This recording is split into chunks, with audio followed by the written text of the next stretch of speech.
Қайырлы күн баршаңызға достар. Менің каналыма қош келдіңіз.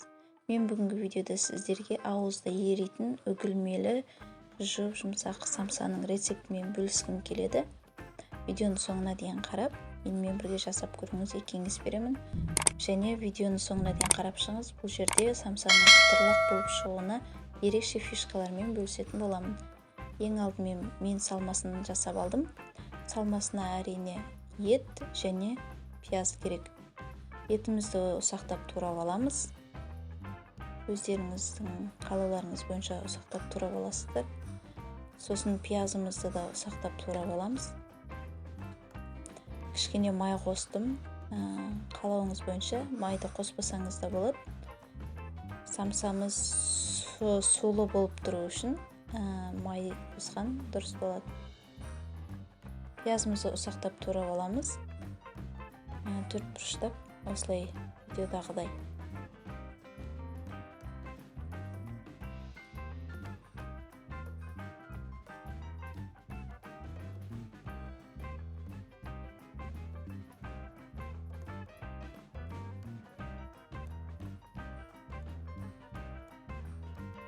Барлық заттарымызды турап алған соң, бір шай қасық тұз және қалауымыз бойынша дәмдеуіштер қосатын боламыз. Қолмен араласқан дұрыс. Пиязын кішкене мыжып жіберсеңіздер, сөлі шығып, самсаларыңыз сулы болып, әдемі болады. Сондықтан мен қолменен осылай араластырып алдым. Салмамыз дайын. Салмамызды шетке қоя тұрамыз. Енді қамырмен айналысамыз. Қамырды илеу жолын көрсеткен жоқпын, себебі илеу жолы өте оңай. Қажетті заттардың өлшемін астына описание бөліміне жазып қалдырдым. Суға тұзды қосып, қажетінше ұн қосып, илесіздер болды. 5 минут көлемінде қамырды илеп аласыздар. Оны көрсетудің қажеті жоқ деп ойладым, сондықтан сразу салмасынан бастап кеттім. Қамырды осылай жайып аласыздар. Аса қатты жұқа емес, қалың емес, орташа етіп жұқалығын осылай жайып аласыздар. Оқтаудың көмегімен. Қамырымызды жайып алдық. Қамырымыз дайын. Енді бұл қамырдың арасына сіздер сармай қоссаңыздар болады. Сармайды ертіп жақсаңыздар болады. Мен тоңмайды қолдандым. Тоңмайды ертіп, отқа қойып, шамалды ертіп, сосын үстіне аздап сұйық май қостым.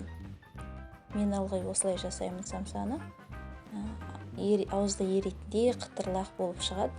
Бірақ тоңмай әрине көп кісілерде жоқ, сондықтан қорықпай сармайды ертіп, отқа қойып ертіп, 1-2 минут қайнатып жібересіздер. Сармайдың артық суы кетеді сол кезде. Сосын қамырларыңызға қорықпай жаға бересіздер. Қолмен жайып шыққан ыңғайлы әрі жылдам. Сондықтан мен майды осылай қолмен жағып алдым.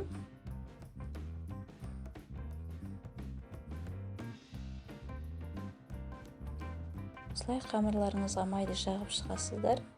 Сосын бұл майды жағып болған қамырымызды домалақтап ораймыз. Осылай шетінен орап шығамыз. Видеода көрсетілгендей орап шығасыздар.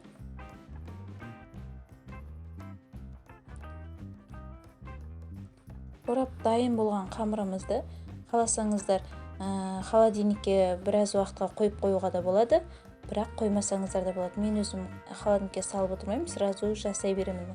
Майын қатырып алудың қажеті жоқ.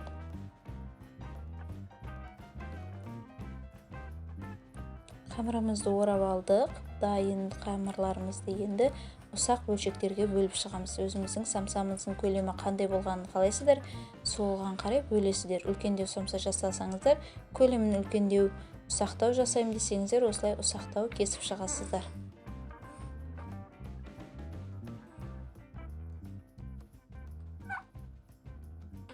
Видеода көрсетілгендей осылай бөліп алған соң, қамырымызды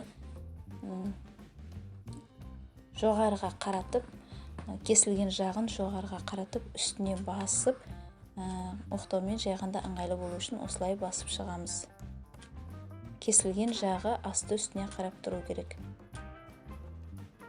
Енді осылай таяқшаның көмегімен қамырымызды ортасынан шетіне қарай итеріп отырып жайып аламыз.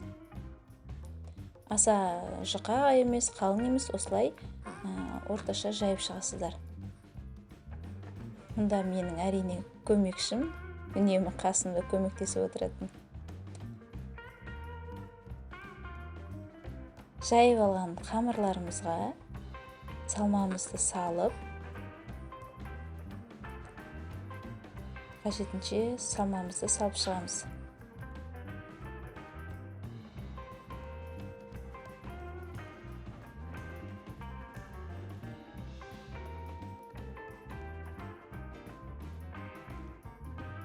Көлемін әртүрлі етіп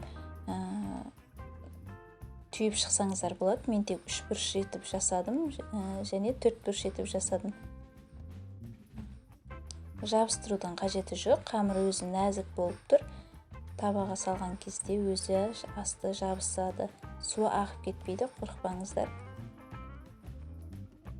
Асты майланған табамызға самсаларымызды тізіп шығамыз, осылай қойып шығамыз. Қалауларыңыз бойынша бетіне мак немесе күнжіт сеуіп алсаңыздар болады. Енді тағы бір айта кететін қызық жайт, бетіне жұмыртқа жағудың қажеті жоқ самсаның. Осылай жай ғана су жағып шығамыз. Жай ғана су, ештеңе қосылмаған салқын су. Осы суды жағып шығасыздар, самсаларыңыз ерекше қытырлақ болып шығады. Самсаларды 200 градуста 20 минуттан пісіріп аласыздар. Назарларыңызға көп рахмет. Сіздермен бірге Азиза.